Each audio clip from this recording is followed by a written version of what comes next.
पहले हमने जो टॉपिक पढ़ाया था वो था उत्तल दर्पण में प्रतिबिंब का बनना। अगर जिसको टॉपिक समझ में आया हो तो हमारे चैनल को लाइक करिए, सब्सक्राइब करिए। अगला टॉपिक आपको पढ़ना है अवतल दर्पण में प्रतिबिंब का बनना। तो चलते हैं अवतल दर्पण में प्रतिबिंब का बनना।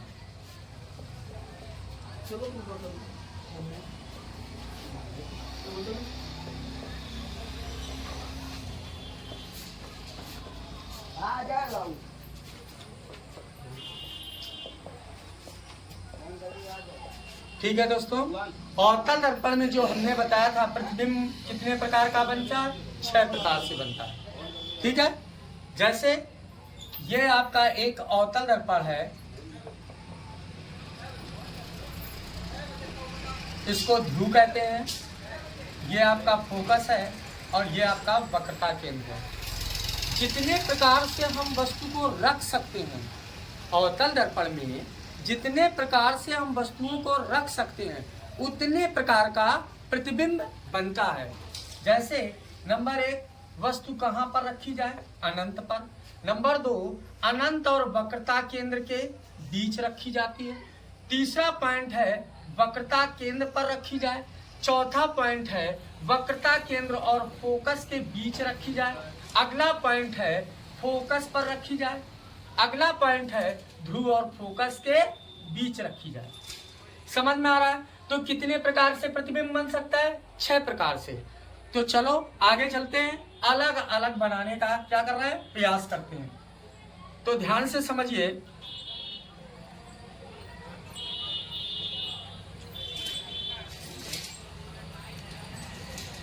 इसको हमने 6 भागों में बांट लिया। पहला पॉइंट है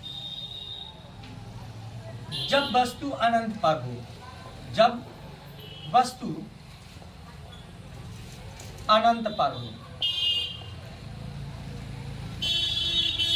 दूसरा पॉइंट, जब वस्तु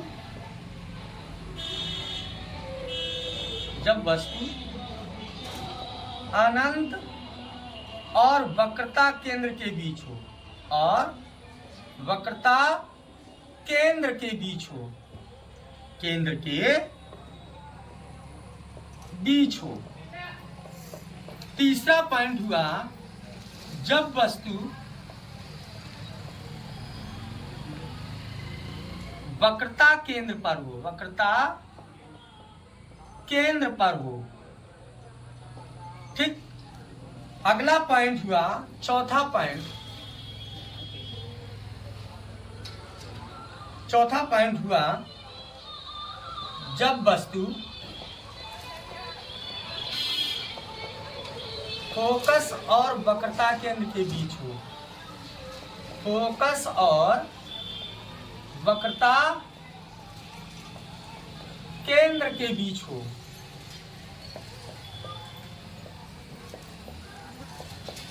अगला टॉपिक है जब वस्तु फोकस पर हो, फोकस पर रखी हो। ठीक, अगला टॉपिक है 6वां, जब वस्तु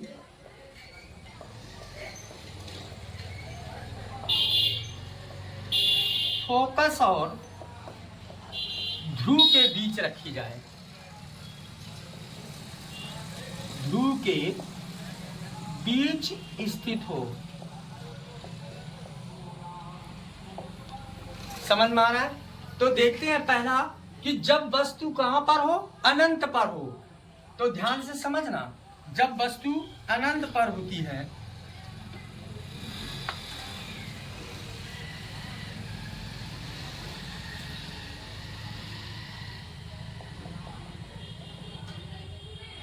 ये ध्रुव हुआ, ये फोकस हो गया, ये वक्रता केंद्र हो गया, और वह वस्तु कहां पर रख दी गई, अनंत पर जब कोई वस्तु रखी है।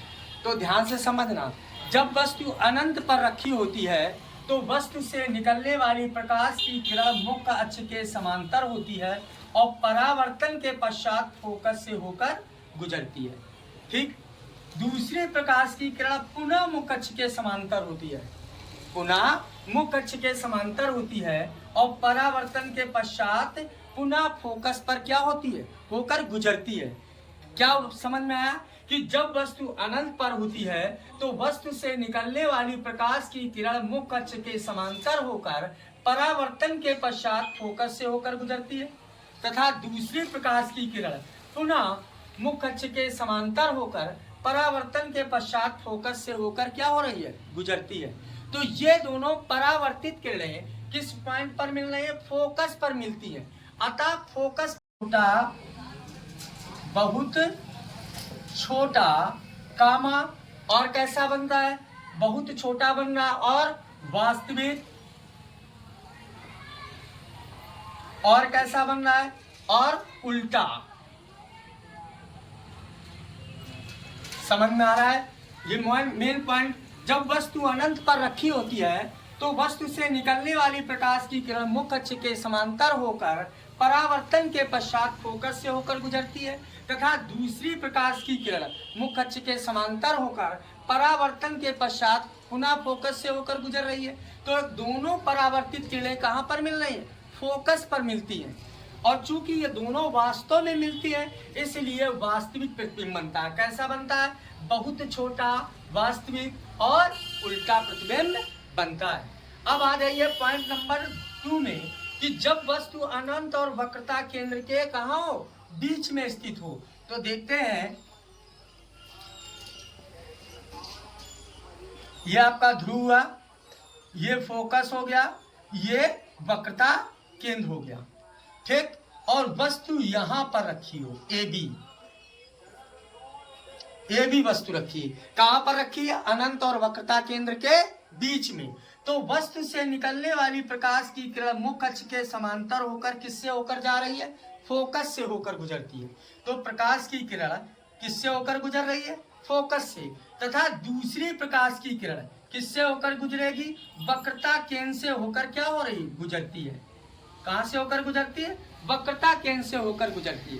तो ये और पुनः उसी माध्यम में क्या हो रही है, लौट जाती है।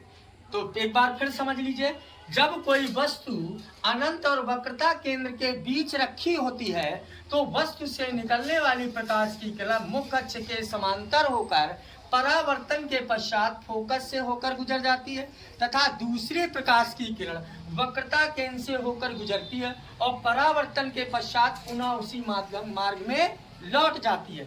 और ये दोनों परावर्तित किरणें कहाँ पर मिलती है, इस पॉइंट पर मिल रही है। अतः इस पॉइंट पर मतलब ए डैश बिंदु पर मिलती है। ए डैश बिंदु पर वस्तु ए बी का ए डैश बी डैश क्या प्रतिबिंब बनता है। कैसा बनता है, ध्यान से समझिए, कैसा बन रहा है, छोटा, ठीक, और वास्तविक, और कैसा बनता है, उल्टा। पॉइंट समझ में आया कि जब वस्तु अनंत और वक्रता केंद्र के बीच रखी होगी तो प्रतिबिंब छोटा, वास्तविक और कैसा बनता है, उल्टा बनता है। अब आ जाइए तीसरे पॉइंट पर कि जब वस्तु, ध्यान से समझना, कि जब वस्तु कहां पर रख दी जाए, वक्रता केंद्र पर रख दी जाए। कहां पर रखी जाए, वक्रता केंद्र पर रखी जाए। तो अब हम वस्तु यहां रख दे रहे हैं वक्रता केंद्र पर, कौन सी, ए बी। समझ में आ रहा है? तो वस्तु से निकलने वाली प्रकाश की किरण मुख्य अक्ष के क्या होगी, समांतर हो जाएगी। समांतर होने के बाद किससे होकर गुजरेगी, फोकस से। अब चूंकि वस्तु वक्रता केंद्र पर रखी है तो प्रकाश की किरण वक्रता केंद्र से तो होकर जाएगी नहीं, तो अब बचेगी क्या, फोकस बचा। तो वस्तु कहां से होकर प्रकाश की किरण जाएगी, फोकस से। तो दूसरी प्रकाश की किरण फोकस से होकर गुजरती है और मुख्य अक्ष के क्या हो जाती है, समांतर हो जाती है। इस तरीके से मुख्य अक्ष के समांतर हो जाती है। ध्यान से समझ में आया? तो वक्रता केंद्र के ठीक नीचे, कहां पर, वक्रता केंद्र के ठीक नीचे ए डैश बिंदु पर मिलती है। तो वस्तु का प्रतिबिंब ए डैश बी डैश बनता है। कहां पर बन रहा है, वक्रता केंद्र पर, ठीक। तो कैसा बनता है, ध्यान से समझना, बराबर, ठीक, उल्टा और वास्तविक।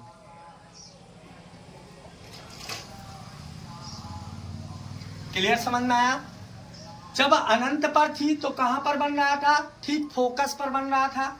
जब वस्तु अनंत और वक्रता केंद्र के बीच रखी हो तो प्रतिबिंब कहां पर बन रहा है? फोकस और वक्रता केंद्र के बीच बन रहा था। तीसरा पॉइंट, जब वस्तु वक्रता केंद्र पर रखी जाएगी तो जो प्रतिबिंब बनेगा वो वक्रता केंद्र पर ही बनेगा। और कैसा बन रहा है? बराबर, उल्टा और वास्तविक बनता है।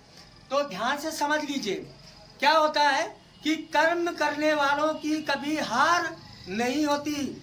जो मेहनत करता है उसकी कभी हार नहीं होती। समझ में आ रहा है कि नहीं?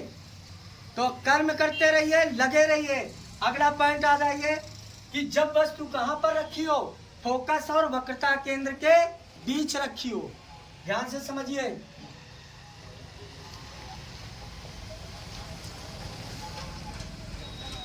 फिर ये है फोकस और ये क्या है? वक्रता केंद्र। अब वस्तु कहां पर रख दी जाए? फोकस और वक्रता केंद्र के बीच रखी जाए। तो जब हम वस्तु फोकस और वक्रता केंद्र के बीच रखते हैं, ए बी, तो ध्यान से समझना, वस्तु से निकलने वाली प्रकाश की किरण मुख्य अक्ष के समांतर होकर किससे होकर जा रही है? फोकस से। अब चूंकि वक्रता केंद्र और फोकस के बीच रखी है तो वक्रता केंद्र से तो जाएगी नहीं, तो दूसरे प्रकाश की किरण किससे होकर गुजरेगी? फोकस। किससे होकर गुजरी? फोकस से होकर गुजरती है और टकराने के पश्चात मुख्य अक्ष के क्या हो जाएगी? समांतर हो जाती है। टकराने के पश्चात मुख्य अक्ष के क्या हो जाती है? समांतर हो जाती है। इतनी बात समझ में आ गई? जब समांतर हो जाएगी तो प्रकाश की किरण यहां पर मिलेगी। समझ में आ रहा है? फिर एक बार चित्र देख लीजिए, एक बार।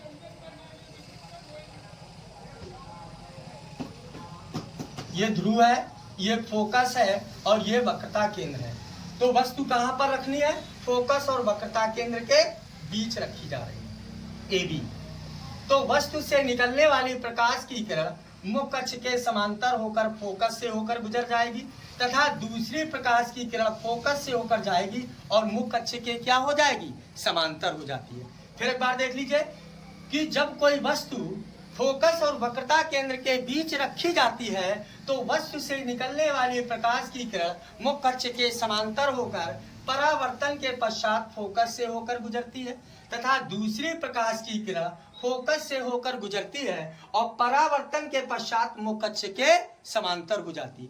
ये दोनों परावर्तित किरणें ए डैश, यहाँ मैंने मान लिया ए डैश, तो ए डैश बिंदु पर क्या होती है? मिलती है। अतः ए डैश बिंदु पर वस्तु ए बी का ए डैश बी डैश प्रतिबिंब बनता है। और कैसा बन रहा है? तो ध्यान से समझना, बड़ा और वास्तविक, बड़ा वास्तविक और कैसा बनता है? उल्टा। समझ में आ रहा है? बड़ा, वास्तविक और उल्टा कहां पर बन रहा है? अनंत और वक्रता केंद्र के बीच बनता है। तीसरा पॉइंट है, जब वस्तु कहां पर रखी हो? फोकस पर रखी हो। जब वस्तु कहां पर रखी हो भैया? फोकस पर रखी हो। तो ध्यान से समझना, फोकस पर रखी जाए। तो इधर ध्यान देना, जब वस्तु फोकस पर रखते हैं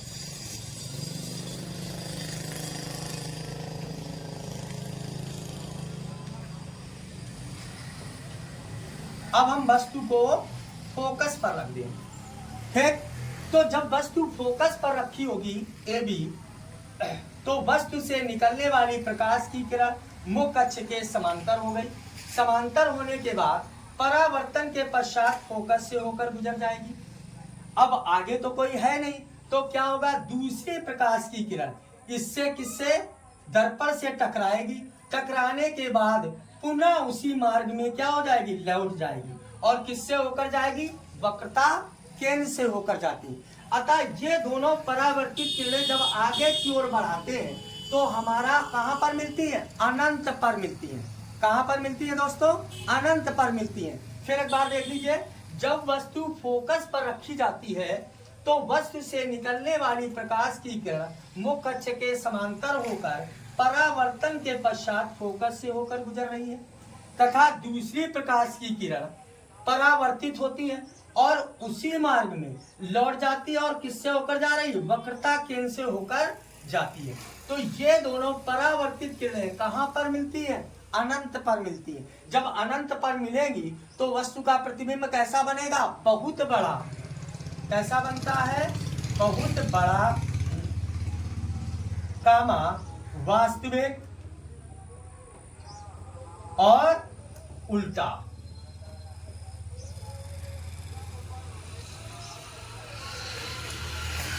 बात समझ में आ रही है। लास्ट टॉपिक देखिए, जब वस्तु फोकस और ध्रुव के बीच रखी जाए।